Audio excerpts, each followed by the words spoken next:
Good morning and welcome into another episode of the Bearcat Brunch, brought to you as always by our wonderful partners at Live Healthy Hydrate. They are locally owned and operated by emergency medicine certified physicians, nurse practitioners, and registered nurses with 120 plus years of combined experience in critical care medicine, utilizing our knowledge and expertise to maximize our clients' health, safety, and comfort.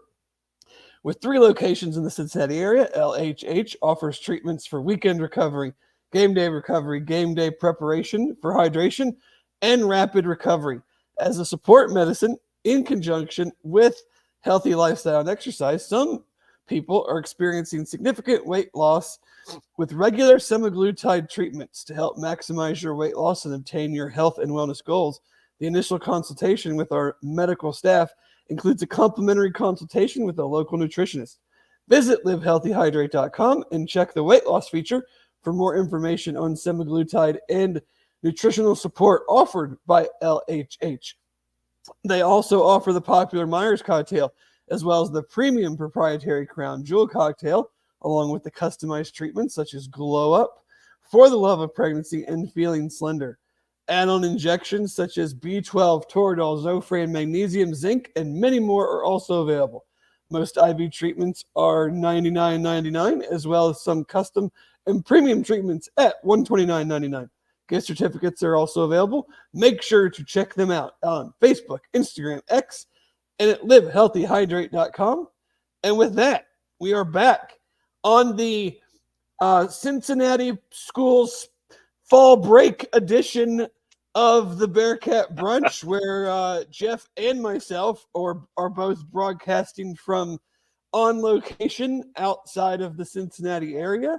We are obviously here to talk about the Bearcats' 1913 win over the Central Florida Golden Knights to move the Bearcats to 4-2 overall and 2-1 in the Big 12. Good morning, Jeff. How are we doing on in your neck of the woods?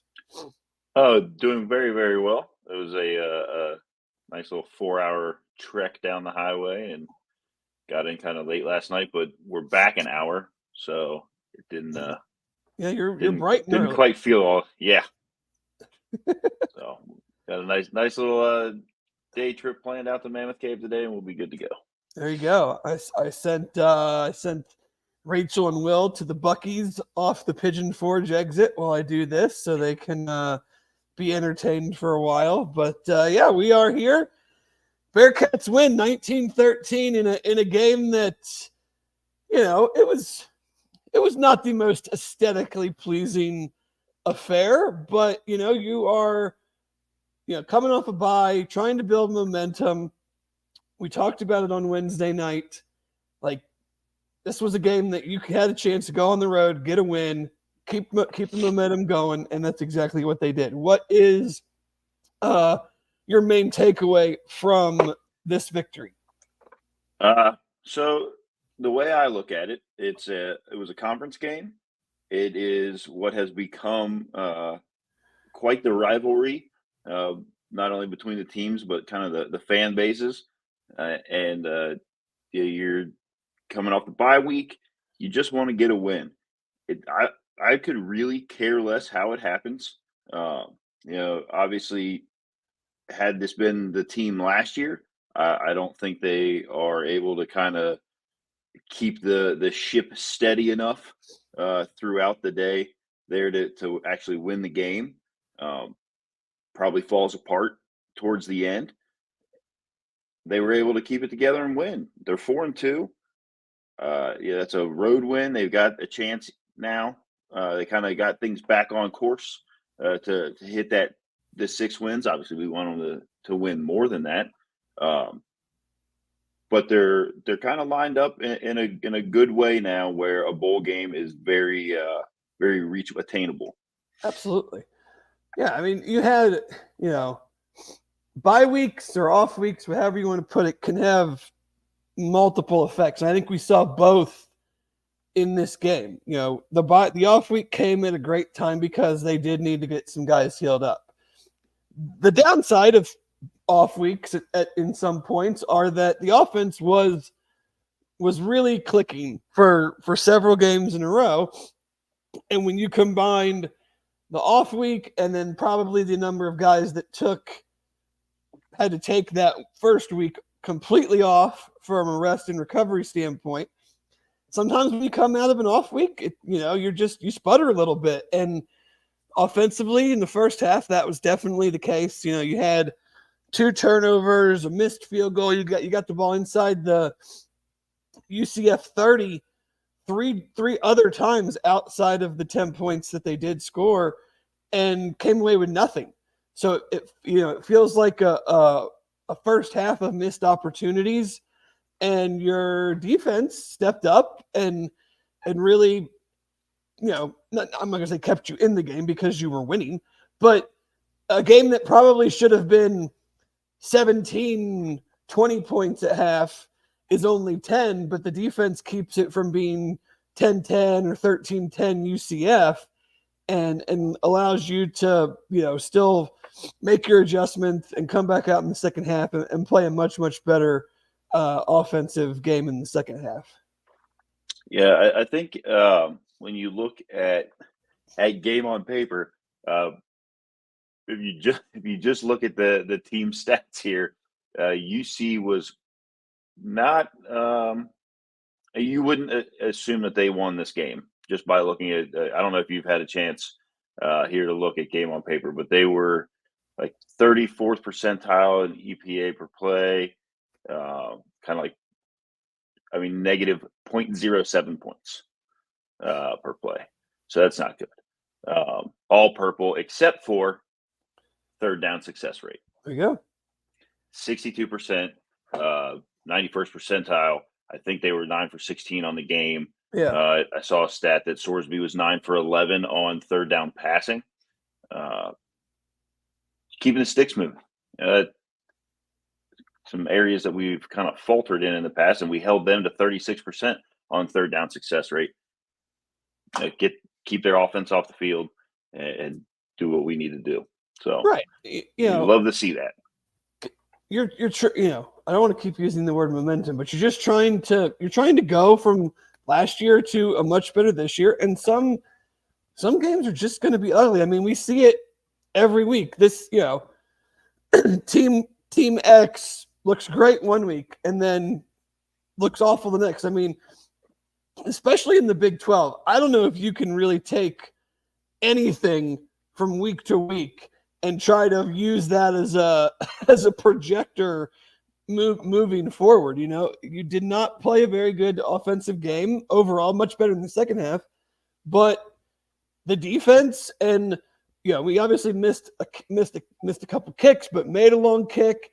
Had a great punt down at the 1. You have to have the other complementary areas step up. If you're going to take the jump, you're not just going to go from 3-9 to everything is running perfectly. There is some middle ground in there. I thought offensively, UCF, I think, pressured the third most in the country last year or last week. I think we saw that again this week. They were going to commit to stopping the run and bringing pressure. UC's longest completion was 21 yards, and I just think that was because they brought a lot of pressure. And we'll talk about UCF's last play later, but you just don't have time sometimes for those longer plays to develop. I think they tried a couple times to hit on those little half roll plays that they like to run with Sorsby, but a guy would sneak in and mess up the rhythm of the play. But the timing and everything, yeah. The thing that jumped out to me the most was whether it was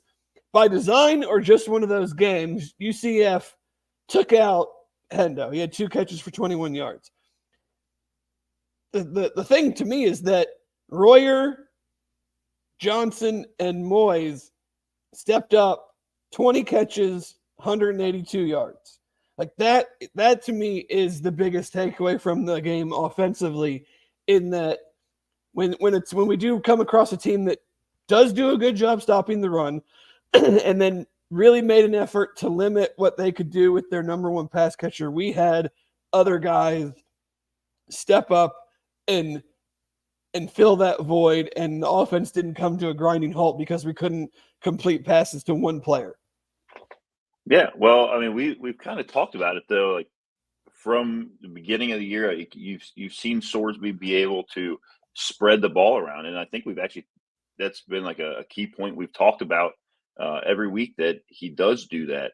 He doesn't. It's not like he's going into the huddle saying, "This is the play we're going to run," and then looking at Hendo and saying, "I'm going to throw you the ball." Like, no matter what, you're getting the ball, like it's coming your way, and snapping the ball, taking his 3-5 step drop, whatever, rolling to the side a little bit, and just like hucking the ball down the field and saying, like, well, that's where he's supposed to be. He snaps the ball, he reads the defense, he goes through his progressions, and then chooses where to put the ball to benefit the team. And like you said yesterday, with them making a kind of a concerted effort to take Hendo out of the game, other guys are available because he's already, like, Sorsby at this point has developed a the chemistry with everyone and not just one guy. Yeah. And that helped them out big time yesterday. Yeah, I thought they did a good job in not forcing things to him or forcing things down the field. They really, exploited the middle, whether that was what UCF was willing to give them. Great, take it. Like they did a lot in the middle of the field, and then you saw on those a couple of those drives in the second half, then they were able to push the sidelines a little bit and had guys pretty open there as well. I think Sorsby forced, especially the first ball to Royer. The second ball was just a bad throw. The first ball to Royer, maybe if he gives it a little bit more, maybe there's a chance. But it's just a bad read, and it might have been a bad route too, because we had Royer and Moyes were pretty much like right next to each other. So someone may have run a wrong route there as well, but that still doesn't mean that you kind of throw that up for grabs like that. But came back in the second half. Well, I think finished 11 for 12, touchdown. Yes. Some huge completions on third down. Some good runs. I do think too, going back a little bit to the bye week causing some out of sync. I don't know if you noticed this. It felt like on the delayed quarterback runs, he was almost like a step too early, where he wasn't waiting for Corey to lead him. They were almost running side by side. Yeah. On the touchdown run, he did. Like, Corey made the block and he cut off of the block. But on a couple of those, one I know that got stopped on 3rd and 1, it was like he was just a little too antsy, a little too quick. Or Corey was a step slow. I mean, I don't want to put the blame on one particular guy, but they're not supposed to both be running into the hole at the same time. So someone was either too quick or too slow. But those are the little things that get out of whack when you have an off week, and Corey probably didn't practice much, if not all. Well, right. With the bye week and then having all of the injuries, like you said, like those guys are going to take, not only is it like a bye week where maybe you were just doing some walkthroughs, like those guys probably, like the injuries that stacked up the week before, those guys may have only, they're just going in and getting work done to get, their bodies right. And they're kind of, still trying to jumble that with getting ready for the game. So yeah, I'm sure there were guys that were very, very limited in practice altogether. The goal was to get them healthy enough to play in the game. And so it happens sometimes. The off week is not necessarily always great. And I think we saw both ends of the spectrum there. Over like if we want to talk a little bit more offense, I think the only thing that I don't understand the end of the first half. I thought it was just a very poorly operationally officiated game. It was weird. I don't understand that the defensive offsides penalty nullifies the spike, but couldn't you decline the penalty to keep the clock from running? Like, we didn't really, the 5 yards wasn't as important as the time. They were, it was strange to me that they wound the clock there, because I was watching a game and maybe it was because the penalty happened after the previous play was over, then the penalty happened because I was watching, I think it was Penn State USC, and they had like a very similar situation, a defensive penalty, but it was like during the play, and they didn't wind the clock. So maybe there's some difference. It's just a weird play that you don't see very often. There's another one that I'll bring up, defensive penalty time situation from another game that happened last night that is kind of in the same vein. Probably what, the Ohio State, Oregon, it was, the 12 men Oregon, on the field on purpose. Yeah, the 12, yeah. Like that, I mean, you wind, you lose 4 or 5 seconds or something there. So yeah, well, tough for them. But the only thing offensively, I thought they did a really good job on the run. The vast, almost all of the run plays, especially at the end, were to the right side behind, Kandra and I'm blanking on right tackle, but and they did a good job with that. The only thing that kind of drove me crazy is I don't understand the kind of pop pass to Mays on second and 4 after you've gotten 2 runs, but whatever. I mean, they got the win. It's water under the bridge, so to speak. But overall, you grinded it out offensively. You did enough, and sometimes that's the most important thing is just doing enough. Defensively, I thought they did a great job on RJ Harvey. He had the one 31-yard run on the first drive, and then he averaged 3.9 yards per carry on his other 16 carries. It was obvious. And I know people were probably like, they're just getting crushed on the QB run, which they were.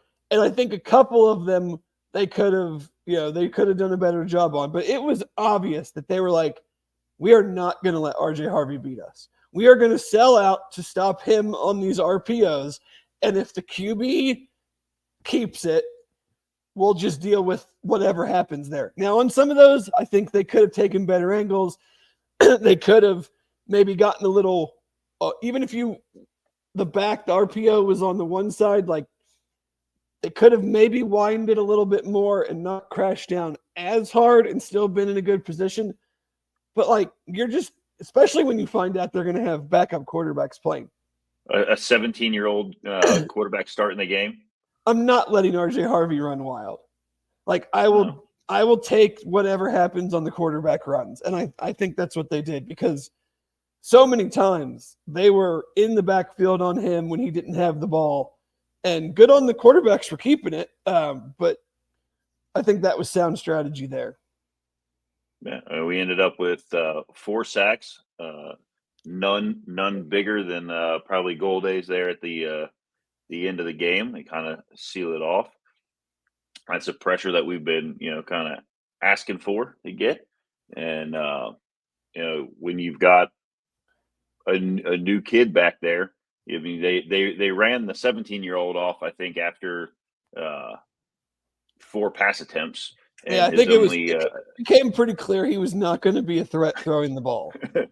I think his only completion was for -6 yards. So, you run him off, and then then they still don't go back to KJ Jefferson, who I guess maybe that's NIL money that they just have to write off. But then you move into what I guess down to like their 3rd string quarterback. So to decide, like, do you want to get beat by RJ Harvey or do you want to roll the dice against a 3rd string quarterback? I think we know what the smart play is there. Yeah, I would have done the same thing. And Ja'Cory Brown, former I think top 200 guy, Miami Hurricane transfer.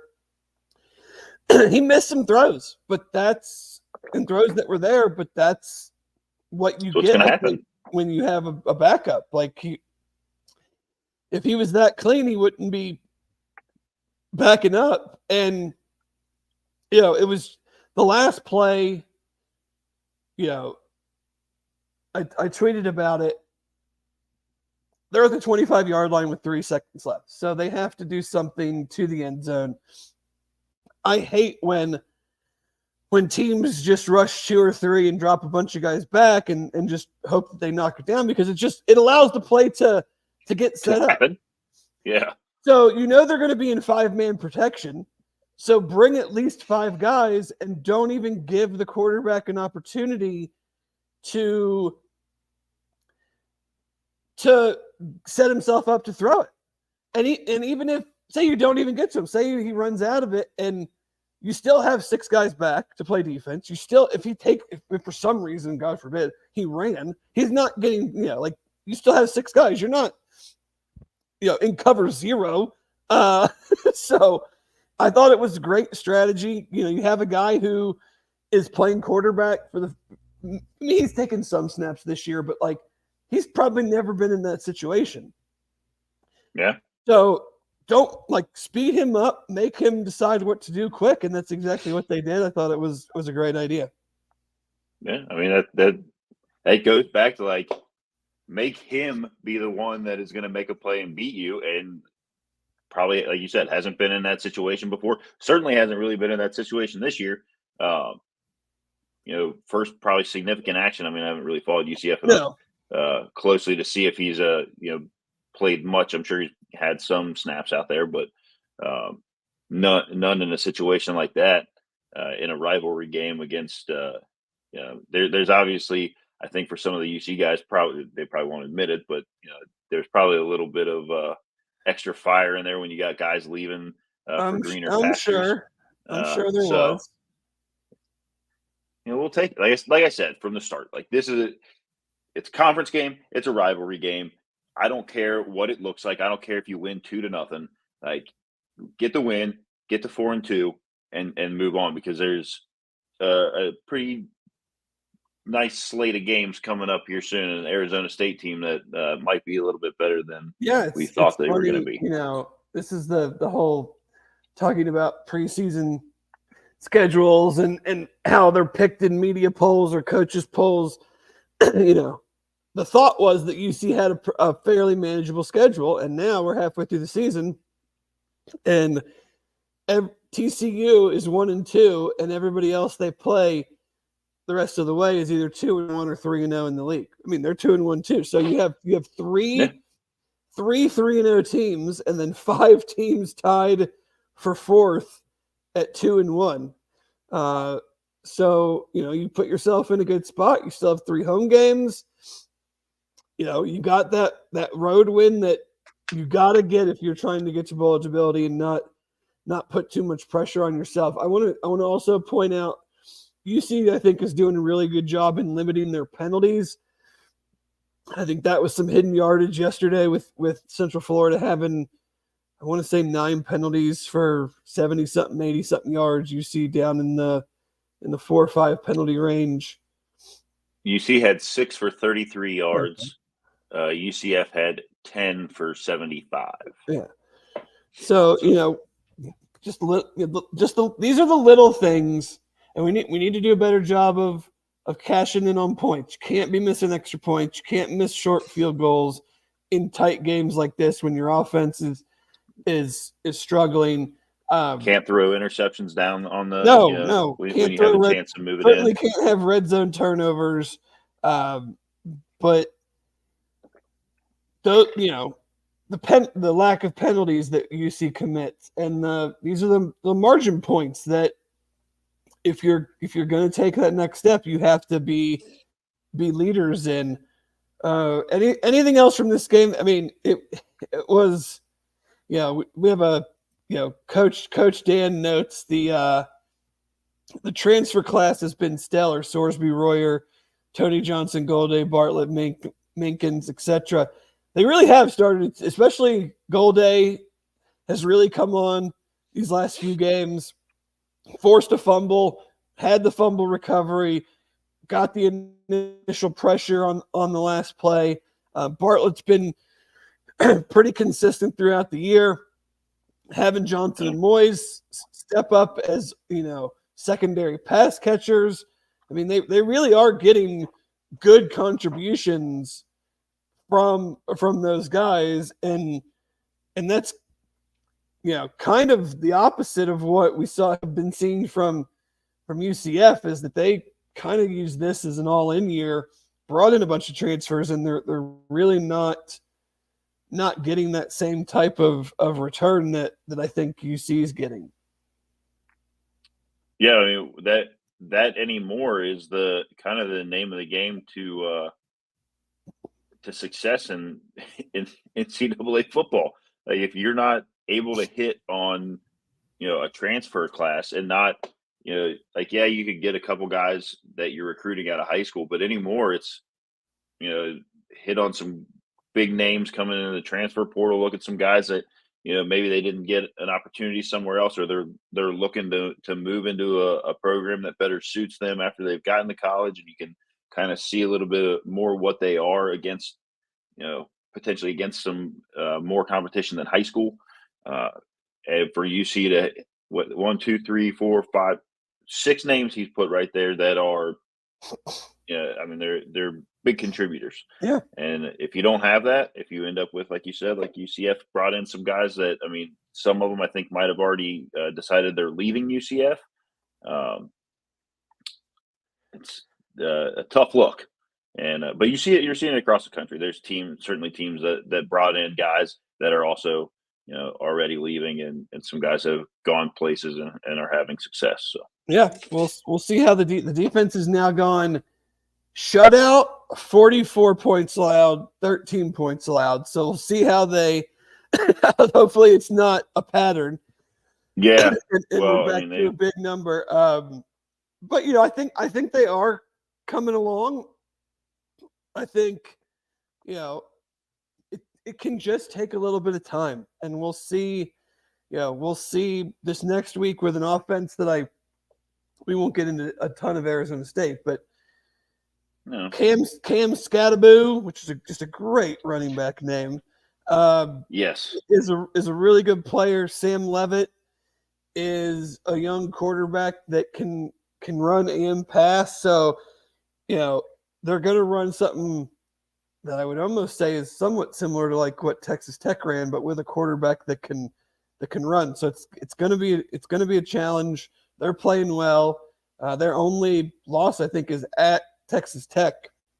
I want to say that one was 30-6, 30-16 maybe. So, but we'll have plenty of time to get into that this week. Anything else from the UCF game you want to touch on? No, I do want to point out though, and we kind of said it towards the end of last year, that we noticed with Coach Satterfield kind of going into the final few weeks of last year, it seemed like there was a bit of a switch that got flipped as far as kind of his intensity and reactions after games, and kind of the way I don't know how many people saw I mean, I think he was like standing on a crate or something in like a back hallway. Visiting locker rooms around the country aren't exactly the most spacious. Exactly. Places. So, but and I know that when you're winning, obviously it's a little bit easier to kind of have that like rah-rah mentality. But I do feel like there's been kind of like towards the end of last year through, and it's kind of carried through even the losses. And we've discussed how the losses this year, while yes, like it sucks they were losses, they weren't ones where necessarily you felt like this is just really bad. Like nothing, there's been no progression.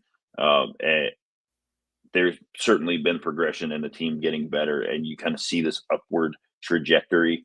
But I do like to see. I'm a big fan of the loud and boisterous coaches. Yeah, he made reference to how the off season, it's we all understand it's coach speak. It's to get the guys fired up, but like he made reference to how the off season prepared them for a game like this, like where there is adversity, where things aren't going exactly how you want them to go. You're on the road. It's a weird situation. UCF didn't even practice on Thursday, went full Friday, had a walkthrough Saturday morning. Like, it's a tough deal, but we got to go out there and win. And it was ugly at times and not what we expected at times. But, this is, you lean back on your off season to put you in a position to get the win. And, you can't compare seasons to seasons, especially in the transfer era. But, yeah, 6 games in last year, there were plenty of moments where we were like, this team is not competitive. Like, they're not the same as their peers. And this year, it hasn't been that case at all. Woulda, coulda, shoulda, 6-0, whatever. They're 4-2. But just as a whole, there certainly appears to be more buy-in. They've had those moments that have tested them where we've asked, is this team going to revert post-Pitt game or post-Texas Tech game? Or is this team going to be different than last year? And, I don't know how the next 6 games are going to go, but I think they're going to fight, and I think they're going to do everything they can in all of those to give them the best chance to win, and that's all you can really hope for. Yep. And Jeff McComber over here, he does point out the transfers haven't all come from, OSU or, other Power 4 places. They've identified quality transfers from a number of programs. Absolutely. That is also good to see. And you also see it a little bit with in their recruiting of high school kids that they hit on early, that they're kind of like the first ones in on. Unfortunately, some of those end up blowing up and getting noticed elsewhere. But like, you're seeing that it's just a good thing to see. Like, they're recognizing, identifying kids that earlier than elsewhere. And if the way things are now, if you don't have enough money, maybe sometimes they move on elsewhere, but you can still have confidence in the other guys that they're looking at. Very much so. So that is our UCF recap, and that is brought to you by our partners at Royal Links Golf Tours. Have you always wanted to play golf at St. Andrews? Have you ever enjoyed a perfect pint of Guinness in Ireland? Well, now you can.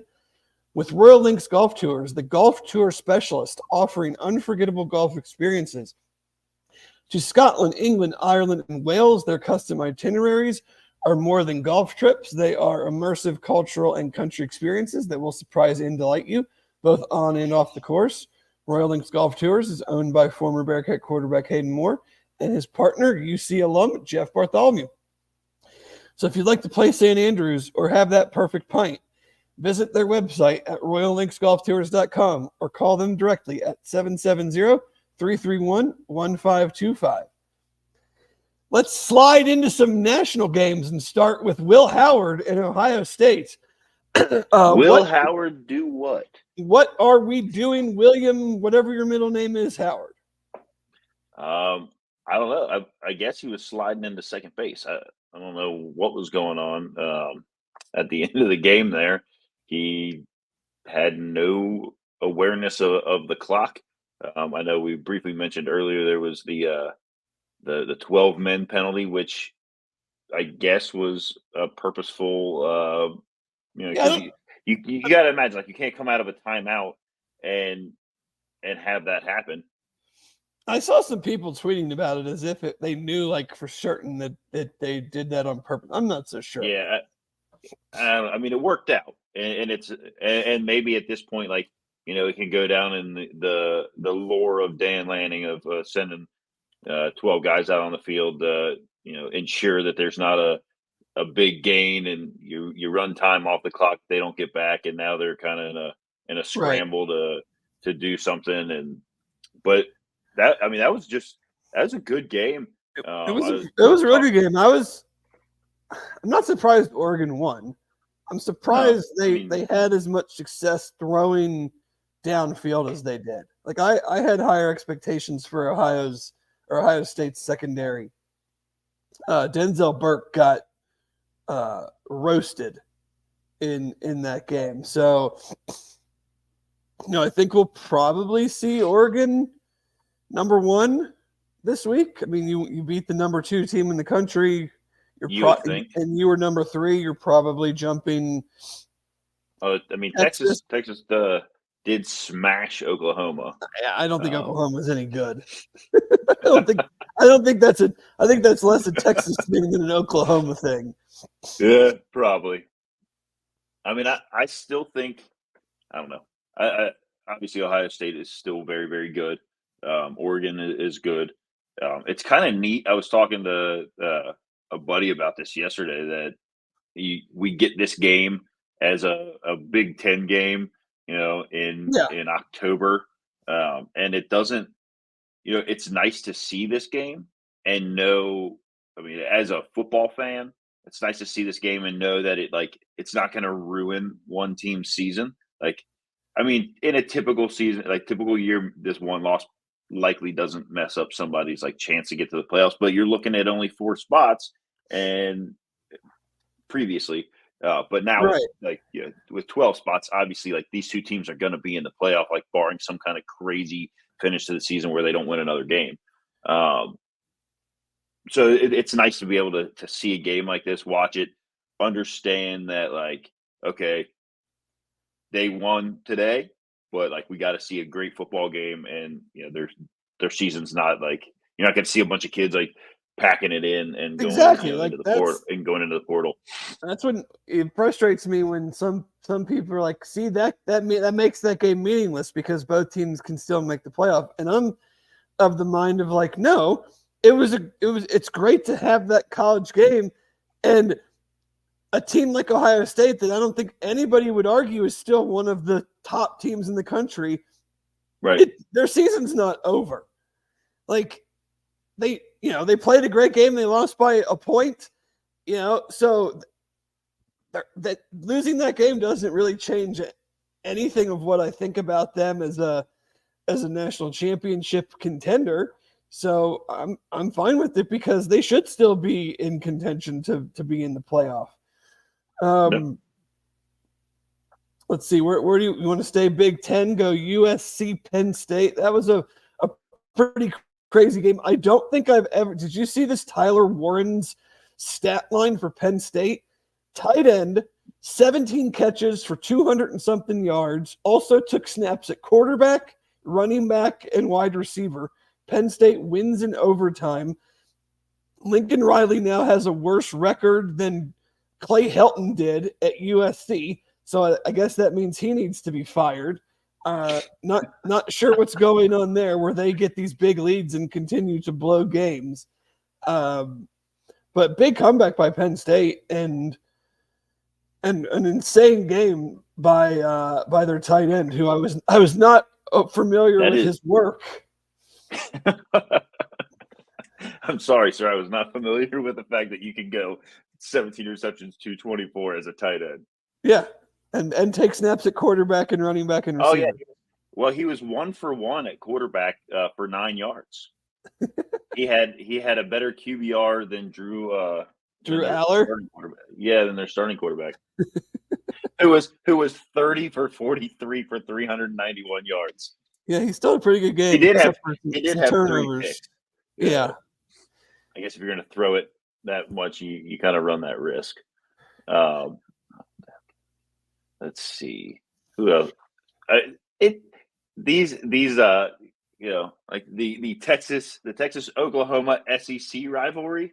Yeah, it's a real barn burner. Yeah. Obviously we had Friday night was a pretty good game. It's a Big 12 game. We won't necessarily talk a whole lot about it. Cam Rising in his return to the field was kind of Yeah, I don't think he's that healthy. No, he didn't look like he could move.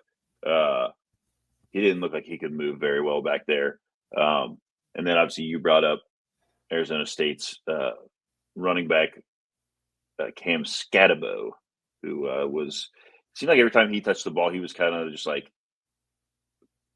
it was like the line would kind of collapse in on where he was at, and then he would just pop out on the side or I don't know. I think he's 3 feet tall. Boo or Bo, but I'm gonna go with Boo because I like saying Scattaboo. Well, that's fair. It's more fun. The Illinois Purdue game was wild. I didn't really see it, but I saw that it went into overtime, and I'm like, how could it possibly go into overtime? Illinois was destroying them. They end up winning 50-49 because Purdue rightfully went for 2 and didn't get it. But Purdue is a mess, and this is not like I know anything, but they're a mess, and they've already made staff changes in season on the offense, and I would keep an eye on recruits that maybe are committed to Purdue. It might be worth continuing conversations with. Iowa scored 40 points again. I don't know what's happened out there. They've decided that they want to play offense at Iowa. So maybe I guess Washington, they're 4-3 now. Yesterday was certainly things built to the night. The 12 o'clock games outside of South Carolina, Alabama were just absolutely dreadful. And then things got better and better. When we got to the night, it was craziness. You had Tennessee, Florida going into overtime. I also don't understand I almost said Billy Gillespie. Florida's firing their coach. Like, he is not going to be the coach next year, outside of some miraculous winning streak. To not go for 2 and the win when you score on 3rd and 12 from the 25-yard line. I don't know what you're on the road. I don't know what you're doing. Like, what is the point in sending that game to overtime? Yeah, like, just you're not in good shape this season. Like, you're just not. And like you said, they're it's been pretty well like advertised. I mean, that people were already like predicting Lane Kiffin to Florida, which I think would be a stupid idea, but that's besides the point. But why don't you try to win the game? Like you could potentially ruin Tennessee's season. Well, yeah, if they'd dropped back-to-back games to Arkansas and Florida, Florida, like, it's pretty difficult to climb your way back in. Yeah. But I guess that's probably why he's not going to be returning as the coach there when you're making decisions like that. It made absolutely no sense. Ole Miss LSU was really good. I stayed up for everything last night. That was really good. That game goes to overtime. I think we can stop with the Lane and Florida stuff. Lane's got enough to worry about at Ole Miss. They did a lot of this, not the same as UCF, but like, they hit the portal hard. Quarterback came back. Like, this was the year we're gonna, make the playoff, and we're in the second weekend of October, and they've already got 2 SEC losses. So, they Garrett Nussmeier on the first play they had the ball in overtime just throws a 25-yard seed for a touchdown to win it. It looked like the Ole Miss defenders just like they just kind of I don't even really know what happened there. They just kind of like fell over and what's that guy's name? The receiver, the guy, the kid from LSU that caught the pass, but he just like he didn't really have to do a whole lot. No. Other than turn around and kind of like jump a little bit. So that was Ole Miss gets you go into overtime. I think they had back-to-back penalties that put like maybe a penalty, a sack, and then another penalty, something like that. So they got pushed way back. Their kicker had to make a bomb to even put points on the board in overtime. It was just everything was going backwards for them. And then the very first play for LSU, they just flick it down there. And exact same thing in the Tennessee game. Florida got the ball first. It was like penalty, 5-yard loss on like a swing pass, and they didn't even. They tried a field goal, missed. Tennessee went and scored a touchdown. Hat tip: Vanderbilt is a wagon. They've won 2 times in a row at Kentucky, beat Alabama last week. like an actual good team. Like you can just say they're an actual good team. Yet they somehow have beaten Virginia Tech, Alabama, and Kentucky, but lost at home to Georgia State. So try to figure that out. College football is a crazy thing. Kentucky, Mark Stoops, I think it's now 2-10 in their last 12 SEC home games. I was watching a very entertaining KSR post-game video last night that brought me tremendous amount of joy listening to their fans as they left the stadium. I don't know when the day will come, but the day will come when high school athletes realize that it's not the place to go. Like, stop decommitting from elsewhere to go to UK. Their nonsense. What else? Clemson, Wake Forest. Clemson was down 14-0 and then ripped off 28 points in the second quarter and didn't look back. Wake Forest defense is like historically bad. And then I got my first I feel like I got my first full Colorado experience last night. It was the first. Those uniforms are pretty awesome. Oh yeah, gold face mask. Yeah. My first true get to watch a bunch of Colorado. That is a thrill ride, man. That is an absolute thrill ride. Three consecutive plays, they had 18-yard sack, 51-yard drop it in a bucket over the shoulder completion, and then Shador airmails the guy over the middle of the field for an interception.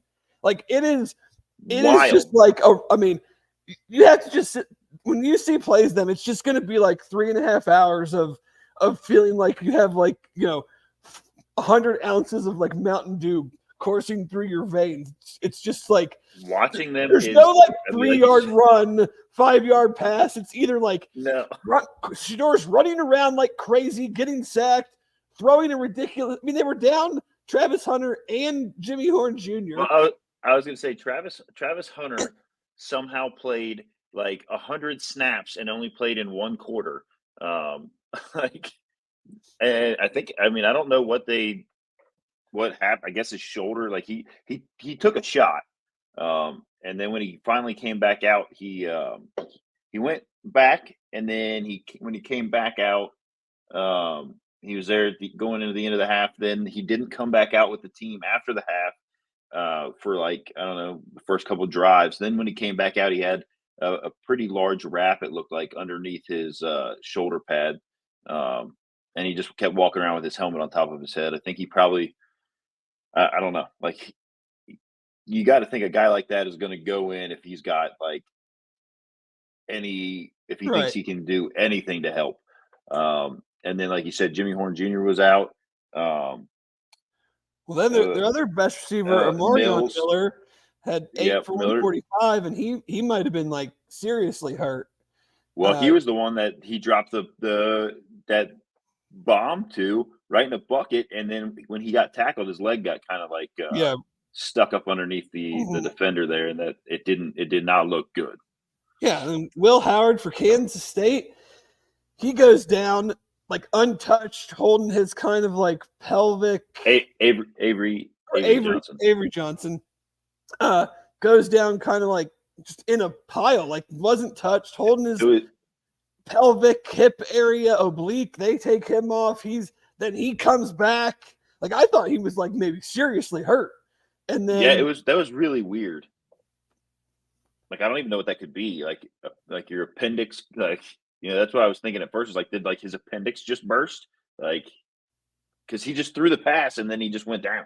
Yeah, and couldn't get up. They had to essentially, 2 people had to really help him off. Then he runs to the locker room, and then comes back in, which I was pretty surprised by. But he throws Colorado goes down, takes the lead. He comes back, throws a 50-ish yard touchdown pass. Just a pretty wild game all the way around. Very entertaining. We cannot have a Bearcat brunch where we don't talk about Ashton Genty. I was going to say, why he held him in check. Yards. They held him in check. 31 carries for 217. So only 7 yards a carry. Oh God! So His yards per carry is now dipped to 9.9 yards a carry. What are you gonna do? He should probably redshirt. Yeah, 126 carries for 1,248 yards. He's averaging 208 yards a game. I mean, He's only played the first half of about 3 or 4 of those games. I would be willing to bet that with Travis Hunter being out for half a game yesterday. The thing with Travis Hunter is he still did play like 40 something snaps yesterday. So it kind of equates to getting up there towards a full game. But I think that he's got to be the front runner right now in the Heisman race. I would hope so. I mean, I love Travis Hunter, but if he's we'll see. We'll see what this injury is and if there's any significant time missed. But I'm not going to talk about too much other of the Big 12. Aaron and Chad will get to that. Iowa State looked real good. They went into Morgantown, had Garrett Green, I think 3 interceptions. So we'll see what goes on there. BYU, I mean, talk about unexpected. I mean, they're not just good; they are killing people. Yeah, 6-0, 41-19 yesterday over Arizona. There's another thing I was. It's kind of like, but they're playing great. You have next week. You have 5-1 Arizona State versus 4-2 UC combined. What 5-2 in the conference, or 5, whatever their 3 losses, and those 2 teams were picked 14th and 16th in the preseason. And you have teams like Kansas and Oklahoma State and Utah are really struggling. So it is a very topsy-turvy conference, week-to-week conference. Anything else? I know last week we brought up the Army Navy stuff last week. Yep. And then I happened to see, I think it's the McCready and Siskey podcast, whatever thing that they do, and they brought it up as well, and they added a little extra layer that we didn't talk about last week, which is I guess the fact that those 2 could play 2 weeks in a row. Yes, they could, because the actual Army-Navy game is the week after the AAC Conference Championship game. So I think there is the possibility that they play for the conference championship and then play each other again the next week. And then the other thing is, so if they play the conference championship game against each other, the selection show is then immediately following the AAC championship game, and then they play the next week. Right.